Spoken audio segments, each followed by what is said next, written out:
Hola, buenas noches. Estamos el lunes 11 de mayo en el Despertar, un medio de comunicación alternativo para hablar un poco sobre pandemia, COVID, ministros, gobierno y cómo nos ha afectado esta situación desde distintas perspectivas. Así que vamos a partir hablando un poco de todo, recalcando que no somos expertos en el tema, pero sí queremos hablar de nuestras experiencias e impresiones sobre cómo se ha manejado esta situación acá en Chile. Estamos con Ismael, Bastián y Richard, miembros también del Despertar, con quienes conversaremos un rato y que esperamos sea entretenido e informativo y cuestionador también. Muchos de nosotros estamos o estuvimos encerrados, quedándonos en casa, algunos ya nos hemos visto más en la necesidad de tener que salir. Y quiero partir conversando con Ismael, porque él está trabajando desde casa hace un tiempo, tomando precauciones también, grupo de riesgo, como se ha determinado, se ha establecido.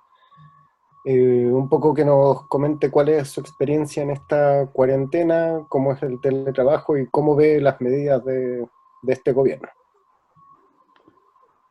Chuta, hartos temas, ahí me tocaste porque efectivamente hay una situación que hoy día esta crisis sanitaria ha puesto sobre el escenario nacional, eh, y que ha develado el desmedro laboral que tiene este país. Eh, Efectivamente, bueno, a mí me toca ser parte de un grupo súper privilegiado que puede optar al teletrabajo y por consiguiente minimizar el riesgo de contagio. Pero entiendo que eh, eh, es la excepción de la norma. La norma en este país ha sido que los trabajadores han tenido que, independientemente de las situaciones en que estamos, eh, viajar en locomoción colectiva bajo niveles de hacinamiento absoluto y con todos los riesgos que implica de contaminación.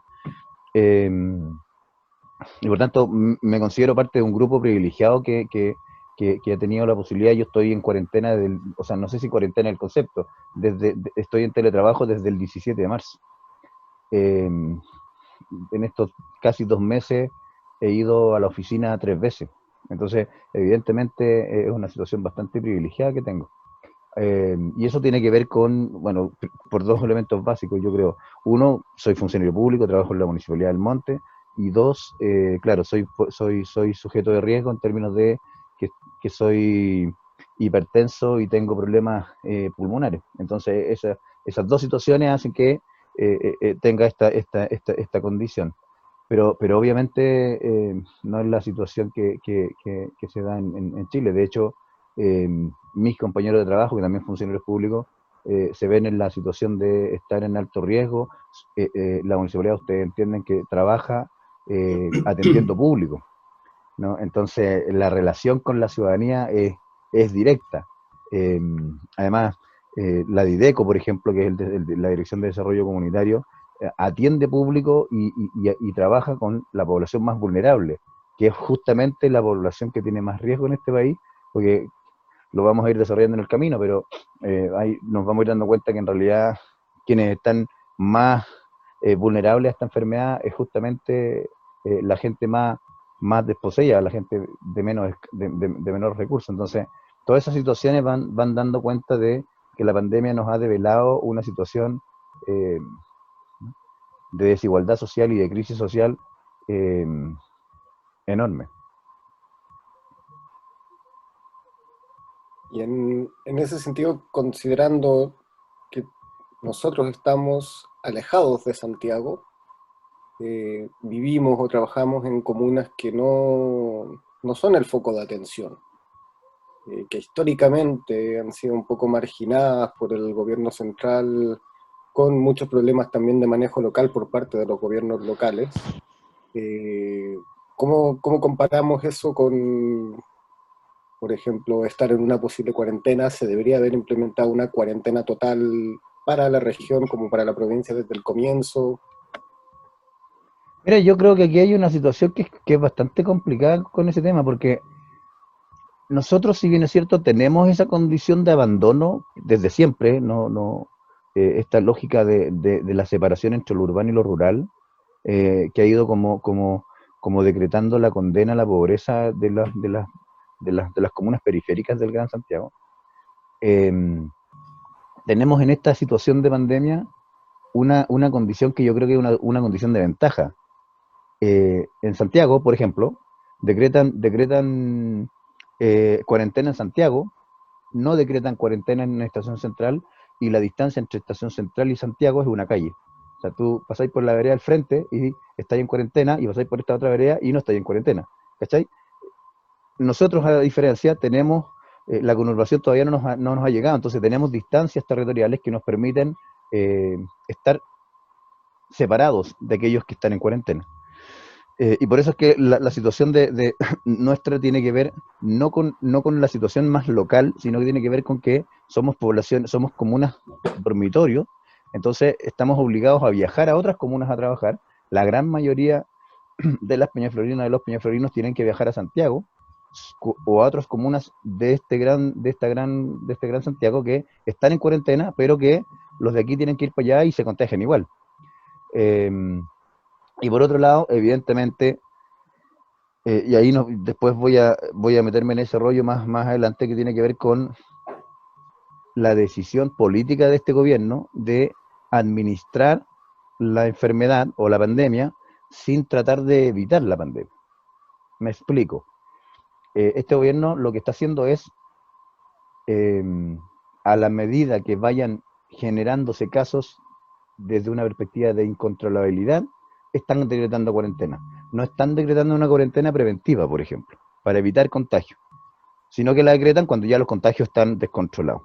Y es lo que está pasando en estas comunas. Peñaflor, El Monte, Talagante, no tienen ninguna medición de cuarentena, y los casos van cada vez más explotando. Yo hoy día veía una estadística que entregaba la propia gobernación, y por ejemplo, en Peñaflor van cerca de 120 casos, pero hay 600 personas que están esperando resultados de contagio.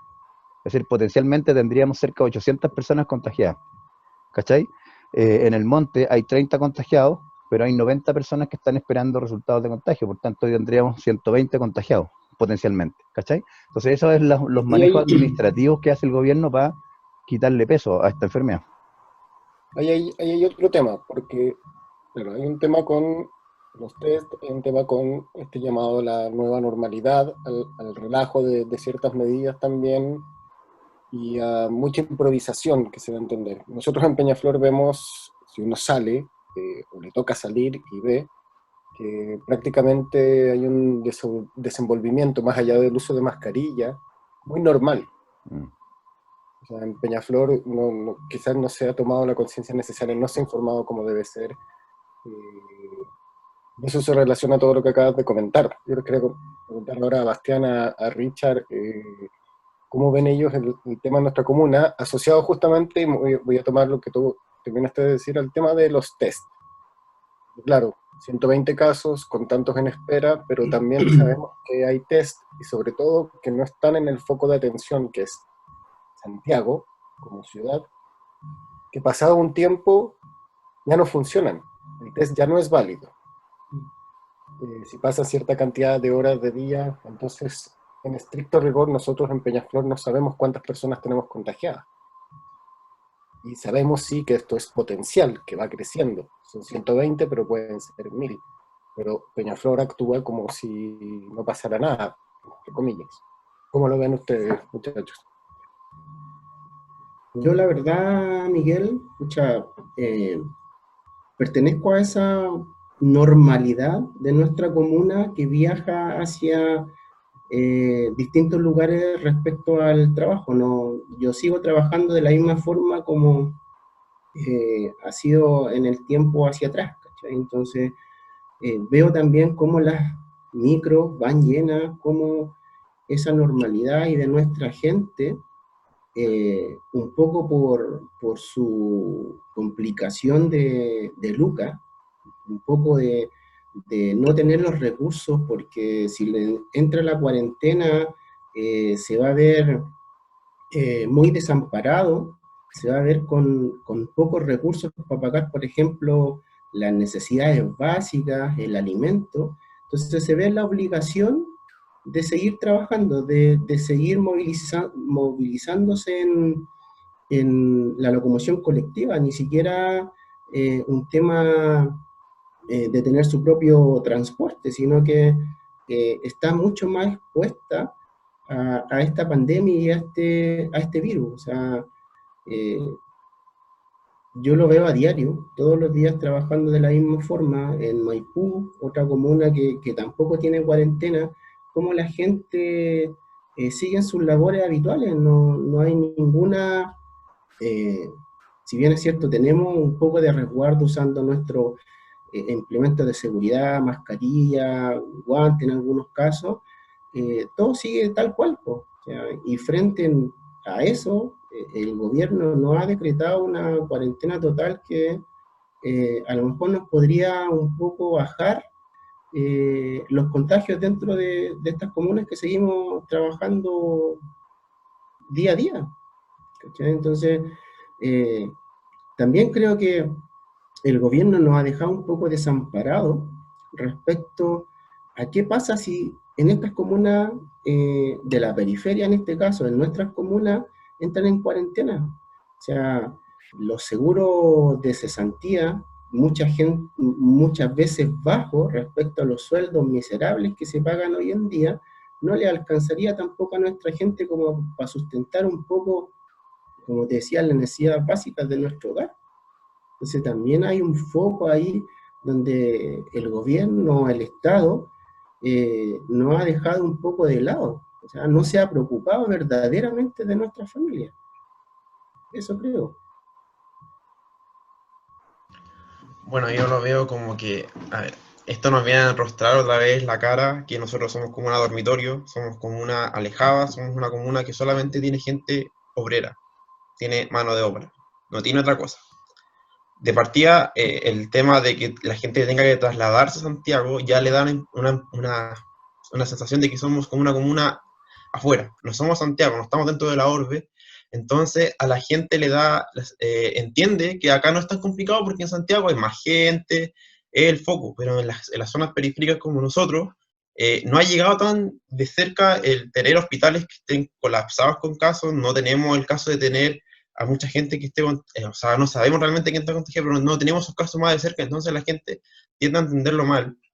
Y como somos como un dormitorio, ve que baja, ve que tiene que ir a Santiago y ve que sigue todo, entre comillas, normal, entonces da esa sensación. Y el gobierno, con todas las señales inequívocas que ha dado, o sea, el hecho de querer implementar una nueva normalidad, acá pegó muy bien, y las consecuencias que pueden haber pueden ser muy drásticas. O sea, nosotros de partida no tenemos un hospital que vaya a resistir si es que en algún momento tengamos una gran cantidad de casos. O sea, no estamos preparados para eso. Tenemos a Talagante, que es el hospital que tenemos, que según yo ya sé, ya no está con las condiciones necesarias para tener un aumento. Y nosotros en el tema del testeo también vamos tarde. Han llegado, el día de la mañana estuve revisando en distintas partes, que de comunas periféricas como de Maipú y de Pudahuel, los test tienen unas semanas de retraso y eso está más cerca de Santiago, entonces yo me imagino de cuánto se da el retraso que tenemos nosotros, o si esos test que se hicieron ya son válidos o son inválidos. O sea, nosotros estamos en una incertidumbre tal que nos puede explotar en la cara un aumento de la nada. Y las reacciones pueden ser tardías. Entonces yo encuentro yo que, por un lado, está esa disyuntiva de que la gente sí o sí tiene que sobrevivir, y como somos como una dormitorio, tiene que viajar, pero también está la otra disyuntiva de que no hay un impacto total todavía del virus acá, no hemos visto, como ocurre en Santiago, donde está la cuarentena, ha pegado fuerte, y ve casos vivos, está el foco de contagio ahí, no sé, una CITE en el Estado Central, es un foco de contagio, la gente lo ve, ¿cachai? Acá no se da tanto esa como impacto de realidad. Y eso es como lo que veo y el miedo que tengo a que aumente de la nada y nos vayamos a las nubes, derechito a las nubes. No, eso de verdad que a mí me da miedo. ¿Qué nota le pondrían al gobierno en el manejo de esta enfermedad, considerando que se está preparando desde enero, según sus propias palabras? Mm. Yo, si lo miro desde el gobierno, le pongo un 7. Si lo miro desde la ciudadanía, le pongo un 0. ¿Cuál es la diferencia de la evaluación? El objetivo. Yo como ciudadano espero que el gobierno me cuide, me proteja y me genere condiciones de prevención para que la pandemia o la enfermedad no se siga propagando o eh, se amortigüe el impacto que produzca. Pero al gobierno no le interesa aquello, pues el gobierno, y esa es la tesis que yo he ido elaborando en estos días, el gobierno lo que le interesa son dos cosas. Por un lado, administrar la pandemia de tal manera de que se alargue lo más posible para que de esa manera evite un movimiento social, un estallido 2.0, como se le ha llamado, que tiene que ver con que la ciudadanía siga insistiendo en la lucha por el término de las injusticias sociales que han imperado en los últimos 40 años. Y por lo tanto lo que le interesa es administrarla de esa manera, alargar la crisis para terminar un gobierno en pandemia y no en crisis social. Y por otro lado, este es un gobierno fascistoide. Por lo tanto, ellos instalan la tesis de que es la misma tesis que ha instalado Trump en Estados Unidos, que ha instalado Bolsonaro en Brasil, que se contagien todos. Va a sobrevivir el fuerte, va a sobrevivir el bueno. Se va a morir el débil, se va a morir el que no sirve. Por tanto, desde esa perspectiva, y Mañalich lo ha dicho sin ningún tapujo, digamos, aquí todos se tienen que contagiar para ir generando anticuerpos. Lo que están escondiendo con esa frase es que efectivamente a ellos no les interesa quién fallezca, eh, les interesa mirarla desde la perspectiva de la raza superior, ¿no? Los fuertes, los que tienen fortaleza física, que se traduce en buenos recursos para alimentarse bien, para ir al gimnasio, etcétera, que no necesitan necesariamente estar en las condiciones de desmedro que está la clase trabajadora en este país, versus aquellos que son los débiles, que para ellos es un estorbo. Entonces, desde esa perspectiva, ellos están administrando una enfermedad que les conviene y que les sirve. Yo al gobierno le coloco desde la escala de 1 a 7, un 1. Porque desde nos vienen metiendo un cuento desde que enero tomaron las condiciones, no ha sido así. Se ha demostrado a lo largo de estos meses, desde que llegó la pandemia, que se declaró el estado de emergencia, cero medida preventiva. Los ventiladores lo compraron después, que llegan los ventiladores, y al día de hoy, el día domingo, tuvimos la muerte de una persona de 36 años, siendo que estaban los ventiladores. Nos han dicho que tienen más capacitaciones y que están preparando también a la gente para trabajar en ello, y no están las denuncias de todos los días tenemos denuncias de la gente que trabaja en los recintos hospitalarios. Cero medida de prevención y de información a la gente, y un manejo comunicacional pésimo. O sea, que tenía un ministro que te dice, sí, hay que volver a clases porque están más seguros, y viene el otro que te dice, no, hay que volver a clases, y se entiende también que dentro del gobierno no hay matices claros. O sea, ellos buscan, como dice Mael, alargar la pandemia lo que más se pueda para evitar un rebrote de la protesta social, y mantener un cierto control sobre lo que sucede ahora. Y por eso yo creo que para mí el gobierno ha tenido un pésimo desempeño y no hay por dónde sacar algo bueno, para nada. Y ha tomado decisiones que el de decretar la suspensión de las clases, perdón, y de las cuarentenas por presiones externas, porque presionan, porque si no, no las tomaría. Sí, yo concuerdo mucho con lo que dicen los chicos. Una nota pésima, paupérrima, un uno, mucho ponerle, dado todas las mentiras que nos han dicho desde el inicio de esta pandemia. O sea, no han mentido con los ventiladores, no han mentido con las cifras, ¿cachai? Y de paso nos demuestra una radiografía del Estado neoliberal en el cual estamos viviendo, y que no se puede hacer cargo de la dimensión de lo común, ¿cachai? Y vuelvo a reiterar, un pésimo manejo del gobierno. Me da rabia, me da impotencia, no sé, me da preocupación de lo que pueda venir. Yo voy a ser un poco más generoso que ustedes. Le voy a colocar un 3, pero por una razón muy particular. porque resumiendo lo que han dicho, estamos claros que han mentido, han manipulado cifras, y esas mentiras han sido contrastadas con hechos. Por ejemplo, la compra de los ventiladores que se hizo en tal fecha, pero en realidad no se había hecho en tal fecha. Lo mismo que decía Bastián recién, esta persona que, no, sí, que hoy día sale el subsecretario, si no me equivoco, diciendo que sí había ventiladores, y a los segundos, minutos después, la persona dice, no, una cosa es que haya ventiladores y otra cosa es que ese ventilador se pueda ocupar. Porque ahí estaba el tema en el Sotelo del Río, que efectivamente los ventiladores sí estaban, pero fallados y sin persona además capacitada para ocuparlo. Y yo le pongo el 3 porque a pesar de eso, los grandes medios, la televisión, lo que ve el ciudadano común, no cuestiona, no hace cuestionamientos directos. La prensa en general no lo hace. Y eso lo han manejado súper bien. Por eso tienen 2 puntos más en mi calificación. Porque justamente entregan esa sensación de que lo han hecho regio, de que ellos mismos se colocan un 7, como decía Ismael hace unos minutos. Porque para ellos su estrategia de cuarentenas parciales funciona. Perfecto, funciona, sí, aunque los casos se han más que duplicado en los últimos días y no sabemos cómo va a seguir. La tendencia es que sigue al alza.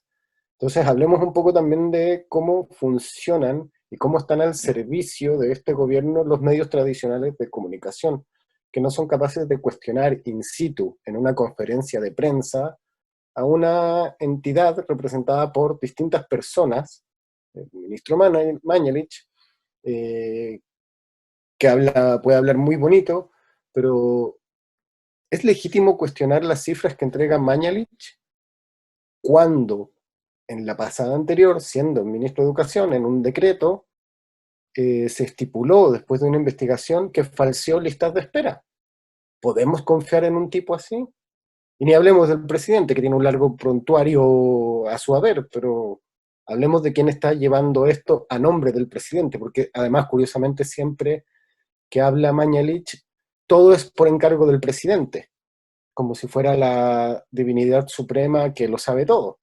Es curioso también ese fenómeno de ensalzar una figura que venía ya muy mal y que curiosamente suben las encuestas. ¿Cómo ven ustedes el rol de la prensa en esto, sobre todo de los matinales, invitando muchos alcaldes, muchos diputados, coincidentemente la mayoría de derecha?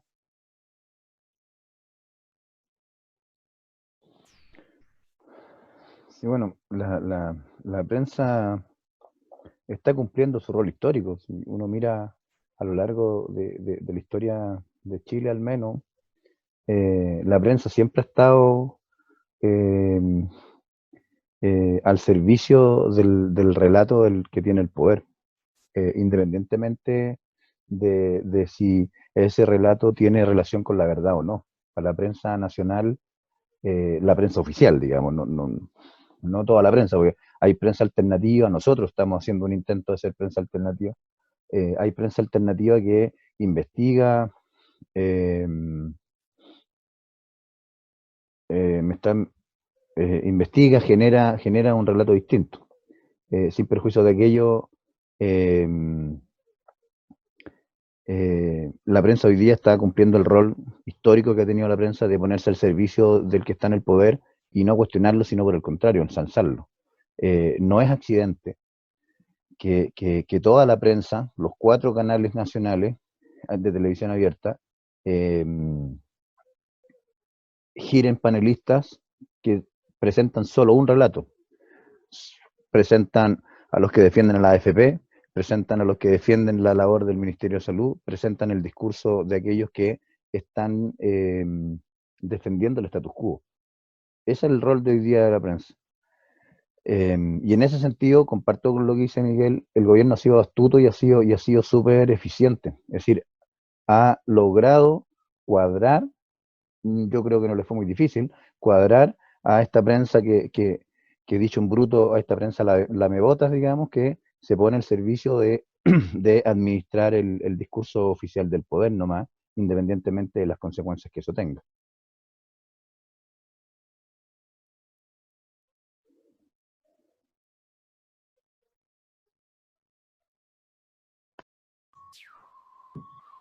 Yo la verdad que comparto mucho las visiones de ambos. Creo que la prensa tradicional, los matinales, eh, como decía Ismael, son lamebotas del gobierno actual. Y además, ellos sin descaro posicionan figuras, ¿cachai? Como carta futura para ah, alguna presidencia, alguna senatoría, alguna diputación, sin asco. Pero la verdad, creo que hay mucha gente también que se ha estado dando cuenta de cómo estos canales manejan esta información y personalmente yo lo he visto que eh, mucha de esta gente también ve medios alternativos, o sea, también hay una baja credibilidad de todos estos políticos, politiqueros que aparecen en estos canales tradicionales, entonces también ahí tenemos un poco de contraparte de nuestra gente que se ha estado dando cuenta de cómo se manejan estos medios y cómo estos políticos eh, salen al paso y se aprovechan de esta visibilidad que tienen. O sea, igual creo que tengo un poco de optimismo de que nuestra gente se está dando cuenta de cómo se manejan de parte de ciertas élites políticas estos canales tradicionales.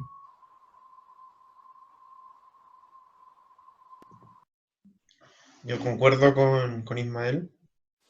Claramente la prensa está cumpliendo su rol histórico, una prensa burguesa, una prensa que en los últimos meses se ha dado cuenta. El otro día estaba viendo una encuesta, no, una estadística que decía que Lavín es el alcalde que ha estado un 89% desde enero a abril. O sea, prácticamente ha estado él. No hay otra figura de contrapeso, vendría siendo Carter, que en vez de estar actuando por sus comunas, en este caso como Carter, pasan en la tele de panelista y comentando todas las cosas de lo que sucede en su diario vivir. Una prensa que no cuestiona, que para mí eso no es periodismo, solamente se dedica a hacer preguntas burdas referentes a ciertos temas, pero no en el rol de cuestionar. Y ha sido eh, demostrado claramente en ciertos programas de política que se dan en la televisión abierta o en las conferencias de prensa, ¿no? Una prensa que pregunte, que cuestione, que contraponga información en la mesa. Es una prensa que está sirviendo al poder y levantando imágenes, ya sabemos con Lavín, con otros personajes de derecha, y que también con otro factor de que las encuestas también coinciden con la prensa burguesa, levantando las imágenes de algunos personajes. Y eso se ve claramente reflejado hoy en día en cómo se manipula esa información y cómo se representan en encuestas y se lo presentan a la gente. Ahora sí, también como dice Richard, la prensa independiente, de medio independiente, ha causado un impacto y la gente yo también lo he visto por experiencia, que cuestiona, que tiene más acceso a la información y que se ha dado cuenta que la prensa no cumple su rol. De hecho, ha quedado claro con la imagen de Lavín. Ya la gente ya se dio cuenta que hay un exceso. O sea, ya es cuestionable y eso lo cuestionan. Entonces, podemos ver también de que, por otro lado, la prensa de este último tiempo, específicamente el tiempo de pandemia, se ha mostrado su verdadera careta, su verdadera cara a la gente y la gente lo está viendo con esta suerte de la prensa independiente. Eso. Y más o menos vamos teniendo una visión un poco más clara de cómo estamos mirando este fenómeno, porque esto es un fenómeno, es un virus del que además desconocemos mucho.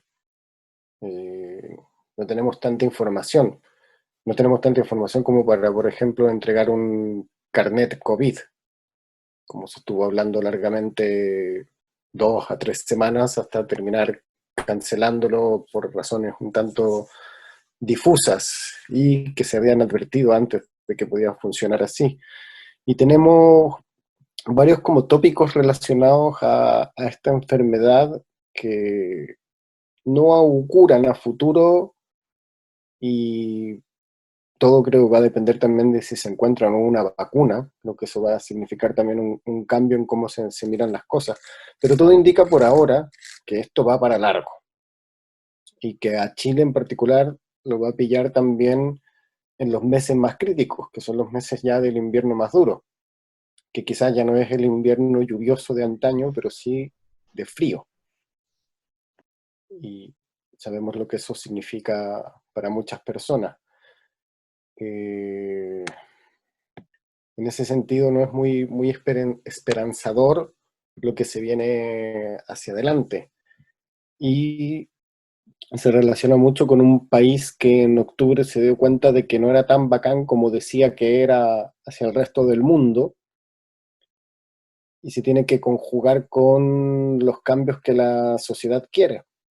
Por eso les pregunto, esta pandemia, a final de cuentas, y más allá de temas estrictamente de salud, eh, ¿va a ser un catalizador? ¿Va a exacerbar la visión del Chile real? ¿O por el contrario, va a cumplir el efecto que Ismael comentaba, que es aminorar el deseo de cambio?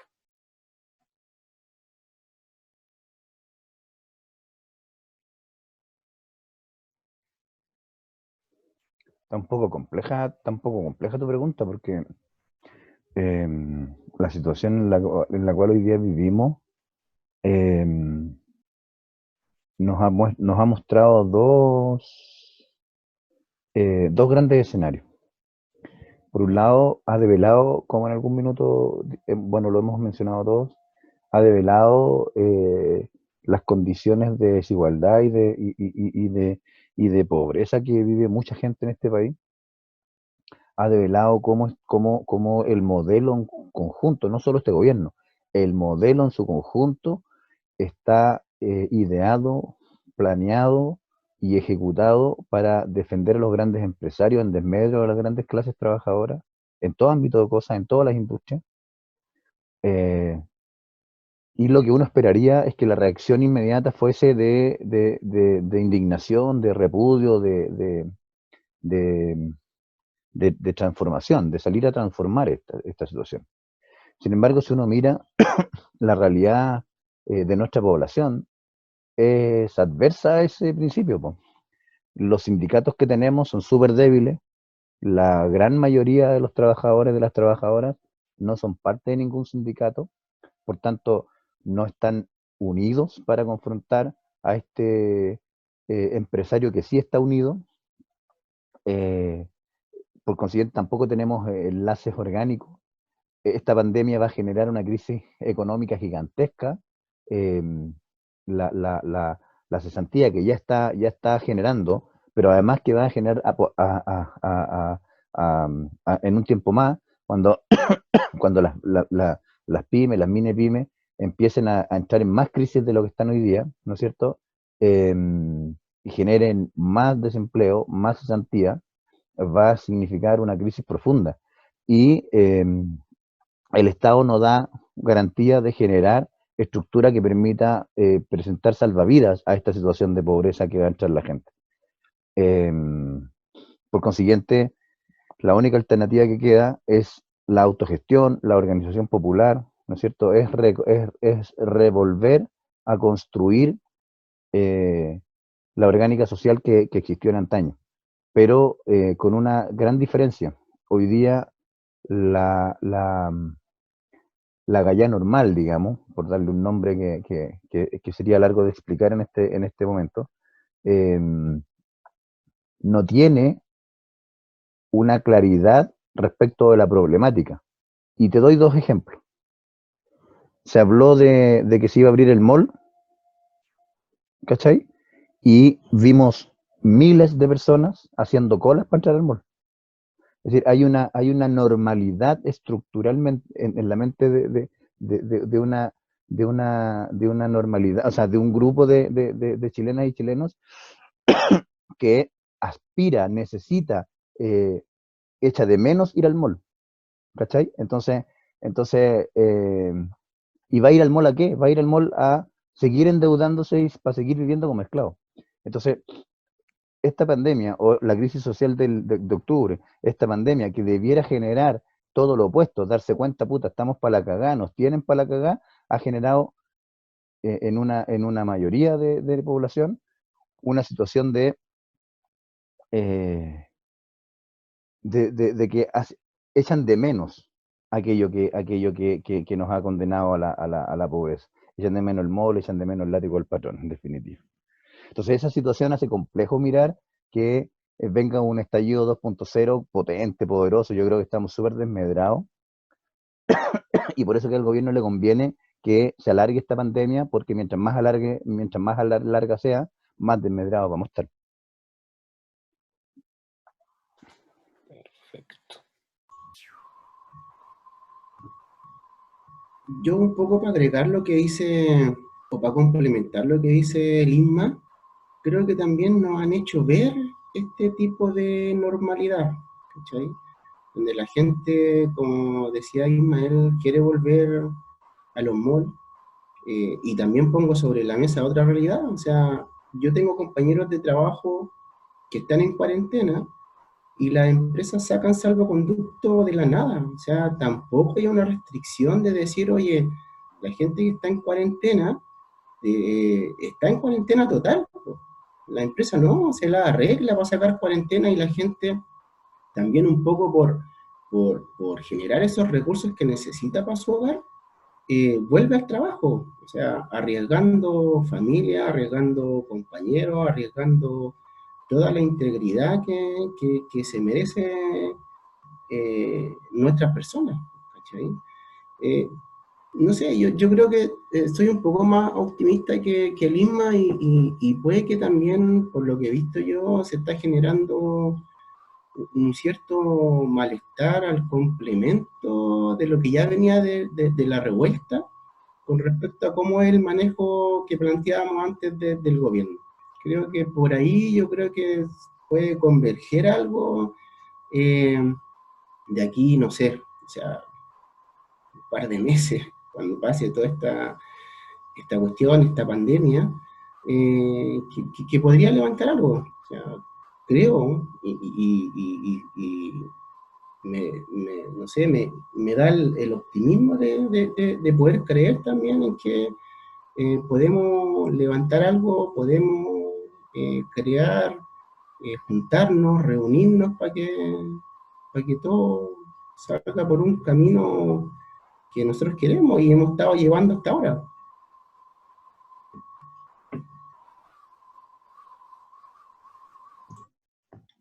Bueno, yo soy más optimista. Yo creo que no vamos a saber los efectos reales o no podemos decir cuáles van a ser porque estamos viviéndolo.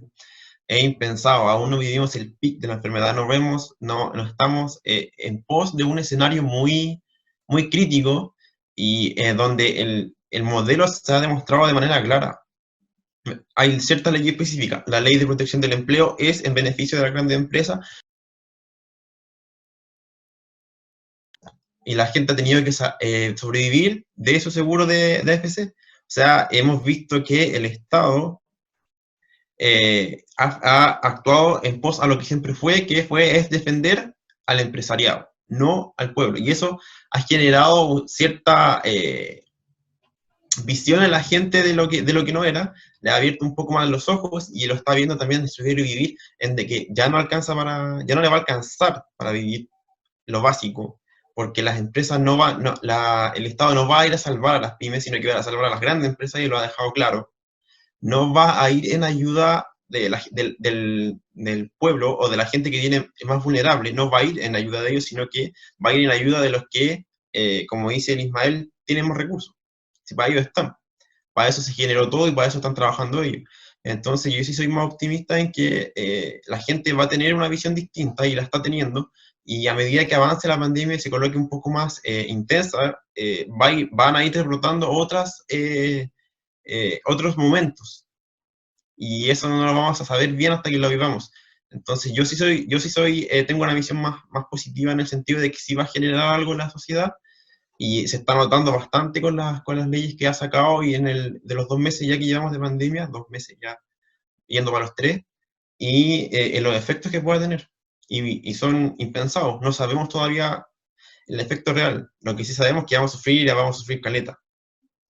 Pero eso. Perfecto. Muchas gracias por su participación. Sí, tengo y tenemos muy claro que esto da para muchos temas más. Así que sería interesante, por ejemplo, más adelante poder ahondar en temas más específicos, como el tema de las leyes, el decreto, el estado de emergencia, toque de queda, el rol de la oposición en esta pandemia, el rol de la ex concertación, ex nueva mayoría, la democracia cristiana, no tan solo también en tiempos de crisis de sanidad, sino también desde el estallido social y desde el gobierno de Sebastián Piñera y el apoyo que le han dado. Así que podemos seguir dándole muchas más vueltas a este tema. Es una primera aproximación que desde el despertar estamos haciendo este tema, y la idea es seguir juntándonos a conversar. Pues nos pueden encontrar en www.eldespertardiario.cl, en Instagram, eldespertar.mc, medio de comunicación, y en Facebook como El Despertar de Peñaflor, o El Despertar Peñaflor, para ir informándose, compartiendo, debatiendo y generando una alternativa para justamente cuestionar al poder, a los medios tradicionales e incluso a nuestros gobernantes también. Así que muchas gracias por su tiempo y nos vemos en una siguiente ocasión, ya sea a través de nuestro medio escrito, nuestro medio de audio o a través de una conversación como esta. Muchas gracias.